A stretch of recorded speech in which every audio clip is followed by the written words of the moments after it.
Welcome to another episode of Frame by Frame, a series dedicated to the craft of filmmaking. Now, Samurai Jack may be animation, but it's as close to cinematic as cartoons get. The split-screen standoffs, the elaborate set pieces, the dynamic angles. It's less a cartoon, more a work of art. But what about Jack's artwork itself? The show's visual style won it a heap of Emmys during its initial run. Let me ask you this though. Do you know the old Japanese anime that inspired the show's aesthetic? To find out, we'll need to go back to the past to find the origin of Samurai Jack.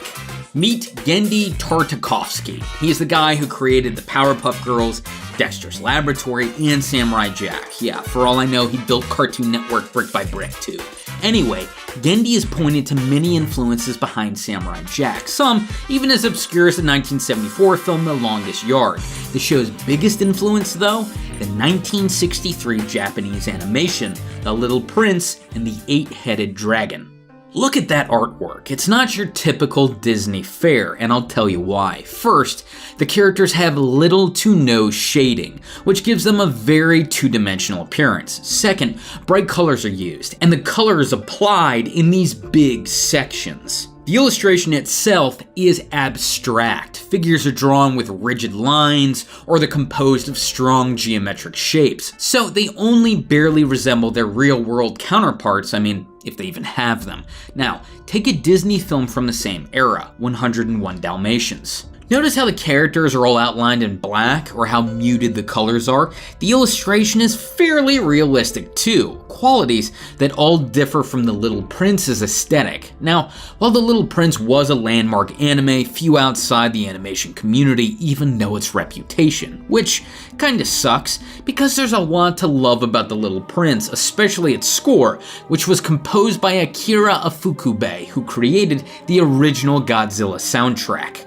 Now, while The Little Prince may have few admirers, one of them happens to be Genndy Tartakovsky, which is why there's so many visual parallels between the film and Samurai Jack. For example, Jack and the other characters on the show lack black outlining. These characters and the worlds they inhabit also lack shading, which mimics The Little Prince's 2D look. The use of color is similar as well. Just look at Jack himself. His color scheme is simple, bright, and that color is applied in big, blocky sections. This simplistic approach to color is a visual rule that applies to the entire show. Notice too how Samurai Jack is drawn. Like The Little Prince, the show's artwork is abstract. Jack himself is drawn mostly with straight lines. This gives him a rigid, blocky appearance, a look more akin to modern art than modern man, and every robot, villager, screaming Scotsman are conceived in an equally abstract way. Now, while The Little Prince and the Eight-Headed Dragon might have inspired Jack's art style,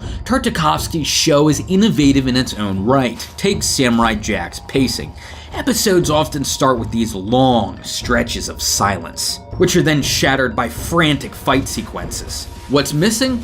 Dialogue. So Tartakovsky usually tells his stories visually. What fascinates me too is Samurai Jack's sense of scope. It's an episodic show, therefore its plots are often simple and self-contained. But Jack travels to a completely new world in every episode.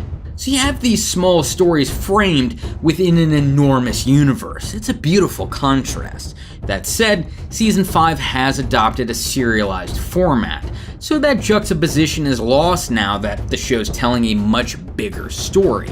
It also means, though, that Jack's choices finally have an impact on his future, which begs the question, will Jack triumph over a coup in their final battle? Regardless what happens in his past, present, or future, for now, I'm just glad Jack's back.